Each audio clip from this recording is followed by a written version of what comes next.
அடுத்ததும் இறைவன் சம்பந்தமான ஒரு செய்தி தான். என்னென்னா, திருப்பரங்குன்றம் பார்க்குறோம். 2 நாட்களாக நீதிமன்றம் தீர்ப்பு வழங்கி இந்த தீர்ப்பை செயல்படுத்தாமல் திமுக எப்படி செயல்படுகிறதுன்னு பார்க்குறோம். அதற்கு அதிகாரிகளை, போலீஸ் அதிகாரிகளை ஒரு கருவியாக பயன்படுத்தாங்க. இது ஒரு பக்கம். இது குறித்து இன்றைக்கு பாராளுமன்றத்தில் சிறப்பு கவனஈர்ப்பு தீர்மானமாக கொண்டு வரணும்னு சொல்லி டிஆர் பாலு பேசும் பொழுது மதுரை நீதியரசர் ஜிஆர் சுவாமிநாதனை குறிப்பிட்டு அவர் ஒரு ஆர்எஸ்எஸ் ஜட்ஜ் அப்படின்னு சொல்கிறாரு. அப்பொழுதே எதிர்க்கட்சியில் இருக்கக்கூடிய அமைச்சர் கிரண் ரிஜிஜு எந்திரிச்சு அதற்கு ஆட்சேபம் தெரிவித்து சபை குறிப்பிலிருந்தே இதை நீக்கணும் அப்படின்னு சொல்கிறாரு. அதற்கு பிறகு எல்முருகன் அதற்கு பதில் சொன்னார் அப்படிங்கிறத பார்க்குறோம். பிறகு ப்ரெஸ் மீட்டில் அண்ணாமலை எப்படி திமுக நடந்து கொண்டதுங்கிறது ஒரு பக்கம், அதை தோலுரித்தது ஒரு பக்கம். அதுக்கப்புறம் கனிமொழி என்ன சொல்கிறார், போகிற போக்கில் அது தமிழகத்தில் மதவெறியை தூண்டுவதற்காக பாஜக வேலை செய்கிறது, அதாவது அது ஒரு எல்லைக்கல் மாதிரி வச்சுருந்துருக்காங்க பிரிட்டிஷ் காலத்தில், அதை போய் இப்போ தீபத்தூன்னு சொல்லி மத கலவரத்தை தூண்டுறாங்க அப்படின்னு சொல்லியிருக்காங்க. இந்த செய்தி எப்படி பார்க்குறேன்? இதில் 2 கேள்வி முன்வைக்கிறீங்க. அதில் 2வது கேள்விக்கு முன்னாடி பதில் சொல்கிறேன். அக்கா கனிமொழி அக்கா இருக்காங்கல்ல, தமிழகத்தில் இளம் விதவைகள் உருவாகுகிறார்கள் அப்படின்னு அந்த 2021 வரைக்கும் அக்காவுக்கு அப்படியே நவத்வாரத்துலேயும் நெருப்பு வச்ச மாதிரி அவங்க ஃபீல் பண்ணாங்க. அப்புறம் இப்போ அப்படியே நவத்வாரத்துலேயும் நம்ம பனநொங்கு, இளநீ, இதெல்லாம் கத்தாழை, இதெல்லாம் வச்ச மாதிரி அவங்க அப்படியே கூல் டவுன் ஆகி இப்போ அதை பற்றி இங்கே என்ன கேள்வி கேட்குறேன். ஒரு ரிப்போர்ட்டர், வின் டிவி ரிப்போர்ட்டர் டெல்லியில் கேட்ட போது, அதாவது என்னன்னா, அவங்க தமிழ்நாட்டில் ஒரு மாதிரி கேள்வி கேட்கணும், டெல்லியில் வேற மாதிரி கேட்கணும்னு அவங்க ஏதோ உங்களுக்கு என்ன கேள்வி, அவங்க அண்ணனுக்கு கேள்வி பதில் எழுதி கொடுத்துட்ற மாதிரி இவங்களுக்கும் இவங்க சொல்கிற கேள்வி தான் அவங்க கேட்கணும்.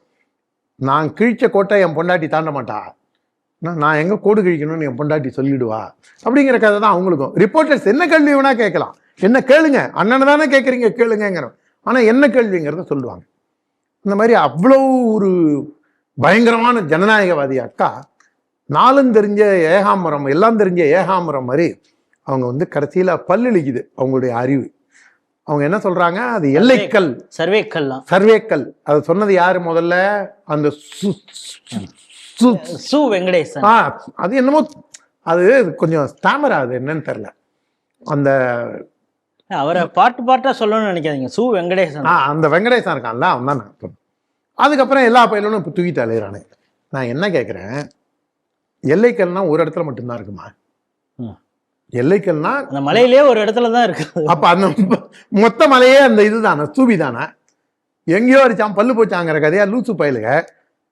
எல்லைக்கல்னா 4 எல்லைக்கல் இருக்கணும், 4 பக்கமும் இருக்கணும். மலையிலையே அதோ கோவிலுக்கு சொந்தமானது. காலப்போக்கில் இந்த பயில வந்துட்டான்னு வச்சுங்க, தர்காவுக்கு வந்துட்டாங்கன்னு வச்சுங்க, அது வேற. நாமளும் அப்போ சும்மா இருந்துட்டோம். இப்பயும் நம்ம மீட்க தான் பார்க்குறோம். நம்ம ஒரு தடுப்பாட்டம் தான் ஆடிட்டு இருக்கோம். அஃபென்சிவாக நம்ம போகாது தான் நம்மளுடைய தப்புன்னு தோணுது. இவன் என்ன சொல்கிறாங்க, 4 எல்லைக்கல். எல்லைக்கல் எப்படி 8 அடி உயரத்துக்கு இருக்கும்? நீங்கள் எல்லைக்கல் யாருக்குமே புரியலன்னா நான் சொல்கிறேன். விவேக்கோட ஒரு சினிமாவில் சொல்லுவார் பாருங்க, என்னடா அது மயில்கல் சாமிக்கெல்லாம் அந்த காமெடி நடிகர் இருக்கான வையாபுரி, அதுக்கு திருநீரெல்லாம் பூசி மஞ்சளை பூசி எங்கள் குலதெய்வம் சாமி தான் அப்படின்னோடனே அந்த படத்தில் கிண்டல் அடிப்பார் பாருங்க விவேக். அந்த ஹைட்டில் தான் உங்களுக்கு 4 எல்லைக்கல், எல்லைக்கல்லே அவ்வளோதான் இருக்கும், அதுக்கு மேலே இருக்காது. எந்த எல்லைக்கல்லில் சிற்ப வேலை இருக்குது? நம்ம வீட்டில் நீங்களும் அடிப்படையில் கிராமத்தான். இப்போ பல பேருக்கு தோக்கிற கல்லே தெரியாது. தோக்கிற கல்னா குழந்தைங்களை போட்டு யாராவது வெளுக்கும் போது அடித்தாதான் ஏன் தோக்கிற கல் மாதிரி பயன்படுத்துகிறேமோ. வீட்டில் தோக்கிற கல்லும் கருங்கல் தான், இட்லி மாவாட்டுறதும் கருங்கல் தான், அதே மாதிரி அம்மி அரைக்கிறதும் கருங்கல் தான். அதில் எங்கேயாவது சிற்ப வேலை இருக்குமா? எல்லைக்கல்ல எங்கேயாவது சிற்ப வேலை இருக்குமா? இதில் சிற்ப வேலை இருக்குது. அதோடு இல்லாமல் இதோட உயரமும் நீங்கள் பார்த்தீங்கன்னா 6 அடி 7 அடிக்கு மேலே இருக்குது. எல்லாத்துக்கும் முத்தாய்ப்பா அதில் 2-3 லிட்டருக்கு மேலே எண்ணெய் ஊற்றி திரி போடுற மாதிரி இருக்குது. எந்த எல்லைக்கல்ல எப்படி இருக்கும்? முன்னாடி 4 எல்லை இல்லாமல் ஒரே ஒரு அது என்ன மொட்டைப்பயலா? அது இல்லை, அது பல கல்யாணம் பண்ணி டைவர்ஸ் பண்ண மாதிரி தனியாக நிற்கிது அந்த கல். வேற யாரும் கற்பனை பண்ணிக்காதீங்க. தனிநபர் தாக்குதல் கூடாதுன்னு நம்ம வீரத்துறவி ஐயா எனக்கு சொல்லி கொடுத்து தான் வளர்த்துருக்காரு. அது மொட்டைப்பய மாதிரி தனியாக நிற்கிதுங்க. அது அப்படி இருக்கும்போது அது எப்படி எல்லைக்கல் ஆகும்? எங்கேயோ அடிச்சான் பல்லு போச்சாங்கிற கதையை இவனுங்க இஷ்டத்துக்கு பீலா விடுறானுங்க. அதனால அக்கா, நீங்க பொய் சொன்னாலும் பொருந்த சொல்லுங்க. அது ஏற்கனவே இன்னைக்கு இளம் சிங்கம் அண்ணாமலை பேட்டியில உங்களுக்கு புரியுற மாதிரி சொல்லியிருக்காரு. 2004-05 இஸ்லாமியர்களே எழுதி கொடுத்தது என்னன்னா, 16 மீட்டர் தொலைவிலேயே நீங்க விளக்கேத்தீங்க, எங்களுக்கு ஒன்றும் அப்ஜெக்ஷன் இல்லைன்னு எழுதி கொடுத்துருக்காங்க. அவங்களே சொன்னதுக்கு அப்புறம் இன்னும் இவங்கெல்லாம் ஏன் கத்துறாங்க? இவங்கெல்லாம் சுன்னத் பண்ணிட்டு வந்துட்டாங்களா? எனக்கு அதான் தெரியல. எனக்கு யாருக்கு திமுகவினருக்கு அப்படி சொல்றீங்க? வேற எதுவும்லாம் யோசிக்க, திமுக காரங்க சொல்றேன், இவங்கெல்லாம் சுன்னத் பண்ணிட்டு வந்துட்டாங்களா? இது வந்து கனிமொழி அக்காக்கான பதில். அப்ப ஏன் இதுல இல்ல எல்லைக்கல்? அந்த சிக்கந்தர் தர்கால ஏன் இல்ல எல்லைக்கல்? ஏன் மீதி மலையில இல்ல? மருதமலையில இல்ல, திருத்தணி மலையில இல்ல, பழனி மலையில இல்ல, ஏன் இல்ல? அதனால கொஞ்சமாவது ஒரு கேட்கிறவன் கேனையான்னா கேழ்வர்களை நெய் வழியுதுன்னு சொல்லக்கூடாது. கேர் வச்சு ஏரோப்ளைன் ஓட்டினாங்க அப்படிலாம் இவங்க பாட்டுக்கு அளந்து விடக்கூடாது. அதனால கொஞ்சம் எச்சரிக்கையா பேசணும். இது வந்து 1960 நினைச்சிட்டு அக்கா இன்னும் பீலா விட்டுட்டே இருக்காங்க. நெக்ஸ்ட் முதல் கேள்வி, டிஆர் பாலு. அவர் வந்து செஞ்சோற்றுக்கடன். அவரை பொறுத்த வரைக்கும் அவர் என்ன சொல்றாரு? RSS judge. யோ மிஸ்டர் பாலு, நல்லா புரிஞ்சுங்க, RSS ஜட்ஜுன்னு நீங்க காயின் பண்றவரா? அது இன்னைக்குதான் ஜட்ஜு. RSS காரன் ஒரு சங்கி. உங்க பார்வையில எனக்கு தெரிஞ்ச ஜிஆர் சுவாமிநாதன் மாதிரி ஒரு நேர்மையான நீதிபதியை நம்ம பார்க்க முடியாது. ஆனந்த் வெங்கடேஷா இருக்கட்டும், ஜிஆர் சுவாமிநாதனா இருக்கட்டும். மனுஷிங்கிற ஒரு படத்தை நாம ரிஜெக்ட் பண்ணோம். ரிஜெக்ட் பண்ணதுக்கு அந்த படத்தை வந்து பார்த்தது ஆனந்த் வெங்கடேஷ் வந்து பார்த்துட்டு தான் கிளியரன்ஸ் கொடுத்தாரு. அந்த படம் இந்து தர்மத்தையும் இந்து தெய்வங்களையும் குறிப்பிட்ட ஜாதியும் அவ்வளவு கேவலமா கிண்டல் அடிச்சு அர்பன் நக்சல்ஸை டெவலப் பண்ற மாதிரி, குளோரிஃபை பண்ற மாதிரி படம். நீதியை நாங்க 3 தடவை ரிஜெக்ட் பண்ணதுக்கு அப்புறம் ஆனந்த் வெங்கடேஷ் வந்து பார்த்துட்டு அந்த படத்தை பாஸ் பண்ணார். அவரை இந்த பயலுவை அவரையும் சங்கின்னு ஏத்துறானுங்க. இதே ஜிஆர் சுவாமிநாதன் பெருமாள் முருகனுக்கு ஆதரவா தீர்ப்பு கொடுத்தாரு. நக்சலை விடுதலை செஞ்ச போது இதே அரங்கத்துல பாலகௌதமன் அந்த தீர்ப்பை விமர்சிச்சு பேசியிருந்தார். நீதிபதியை விமர்சிக்கல, அவர் கொடுத்த நீதியை விமர்சிச்சு. அதனால மத்தளத்துக்கு 2 பக்கமும் அடிங்கிற மாதிரி ஜிஆர் சுவாமிநாதனை வந்து நீங்க சங்கி அப்படின்னு சொன்னீங்கன்னா, அப்ப ரத்னவேல் பாண்டியன் யாரு? வைகோவோட சீனியரா இருந்தவர், நெல்லை மாவட்ட திமுக செயலாளராக இருந்தவர், உச்ச நீதிமன்ற நீதிபதி ஆனாரு. அப்ப எப்படி? அப்ப நீங்க நீதிமன்றத்துல நீங்க கேப்சர் பண்ணிட்டீங்கன்னா சொல்லலாமா? தாலி அறுக்க கூடாது, பொது வெளியில் தாலி அறுப்பது கேவலமான விஷயம், அது தர்மத்தை கொச்சைப்படுத்தும் விஷயம்னு சொல்லி கோர்ட்ல போய் நம்ம ஆளுங்க ஸ்டே வாங்குறாங்க. 2015 ராத்திரி 7-8 மணி வரைக்கும் அந்த ஜட்ஜ்மெண்ட்டுக்கு ஸ்டே வரல. 9 மணிக்கு போய் இவர் வீட்டை கதவை தட்டி, ஹரிபரந்தாமன் வீட்டை கதவை தட்டி தீக்காக்காரன் அதுக்கு ஸ்டே வாங்கிடலாம். நம்ம ஆளுங்க 10 மணி ஆன உடனே சரி இனிமேல் யாரும் கோர்ட்டுக்கு போயிருக்க மாட்டான்னு நினைச்சு விட்டுறதுனால அந்த காலையில 9 மணிக்கு நம்ம போயிடுவோம்னு இது பண்ணிட்டு, நான் அண்ணன் ஹெச் ராஜா எல்லாரும் பெரியார் தடத்தை நோக்கி போகும்போது கொஞ்சம் இருங்க, 100 மீட்டர் தள்ளி இருங்கன்றாங்க. எக்மோர் பிரிட்ஜிலேயே காத்திருந்துட்டு அப்புறம் திரும்பி வந்தோம். காலையில 7 மணிக்கே முடிச்சுட்டானுங்க தாலி இருக்கிற விஷயத்த. தாலி இருக்கிறது ஹரிபரந்தாமன் வீட்டுல இருந்து, வீரமணி வீட்டுல இருந்து கூட்டு போய் அறுத்திருந்தாங்கன்னா நமக்கு ஒன்றும் அப்படி, சுப வீட்டுல இருந்து கூட்டு போய் அறுத்திருந்தாங்கன்னா நாம ஏங்க அதை பத்தி வருத்தப்பட போறோம்? நீங்க வாரையை கால் பிடிச்சிட்டு வந்து நீங்க பண்றதுனால தான் நம்ம விமர்சிக்கிறோம். அந்த தீர்ப்பை கொடுத்த ஹரிபரந்தாமன் யாரு? ராத்திரி 10 மணிக்கு தாலி அறுக்க தடை இல்லை அப்படின்னு சொல்லிட்டு இப்ப பெரியார் திடல்ல போய் நிக்கிறானே, அந்த ஆள் யாரு? அப்ப அது மாதிரி ஒரு செம்பட்டையா இருக்க முடியும். நம்ம ஊருக்காரரு ஜஸ்டிஸ் சந்துரு. அவர் யாரு?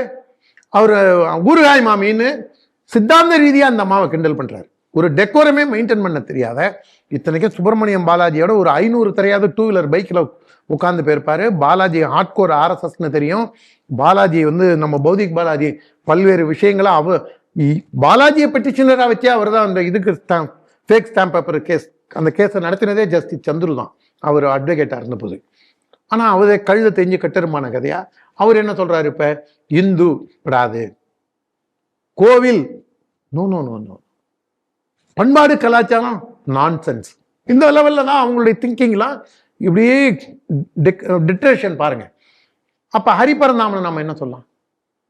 அதே மாதிரி ஜோசப் விஜய்க்கு ஏதோ ஒரு கேஸுக்கு அவங்க வராங்க. ஆனா அந்த செந்தில்குமார் என்ன சொன்னாரு? அந்த செந்தில்குமார் ஜோசப் விஜய்க்கு கடுமையான அட்வைஸ் எல்லாம் பண்ணாரு.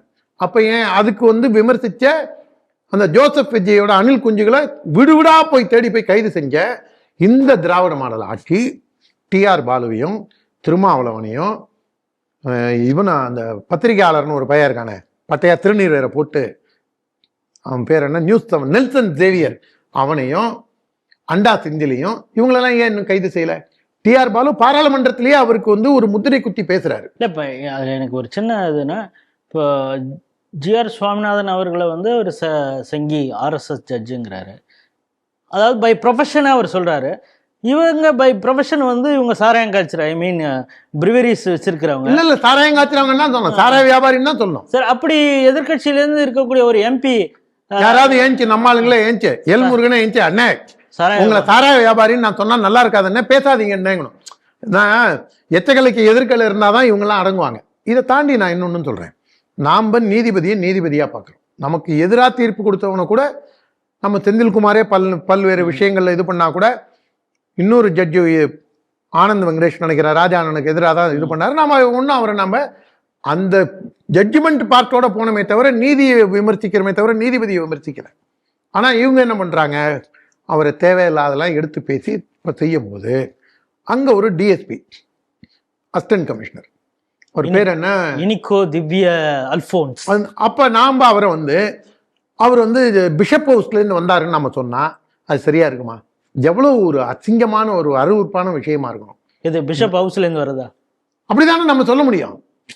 ஏன் பார்க்குறவங்க எப்படி வேணா எடுத்துக்கிட்டோம், அவங்க இதுக்கே விட்டுருவோம், நம்ம இதுக்கு போய் பொழிப்புரை எழுத வேண்டாம்.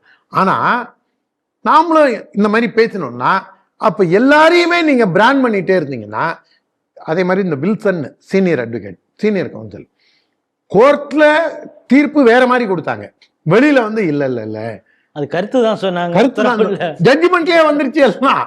இவங்க மொத்த வாழ்க்கையே பொய், புழுகு, புரட்டு, பித்தலாட்டம், இதுதான் திராவிட மாடல். இதில் வந்து டிஆர் பாலுவுக்கு நல்ல வேளையாக கிரண் ரிஜிஜு ஏந்திரிச்சு பதில் கொடுத்தோட இல்லாமல் தேவையில்லாமல் நீதிபதியெல்லாம் இங்கே விமர்சிக்காதீங்க அப்படின்னு சொல்லி அதுக்கு முற்றுப்புள்ளி வச்சு இதை அவை குறிப்பில் நீக்குங்கன்னு சொல்லிட்டாரு. முத்தாய்ப்பா இன்னொரு ஒரே ஒரு விஷயம், இங்கே இருக்கிற பயலெல்லாம் ஸ்டாலின் வந்து லெட்டர் எழுதணும், அவர் இம்பீச் பண்ணணும், சொல்லேன்டா, சொல்லி தான் பாரு.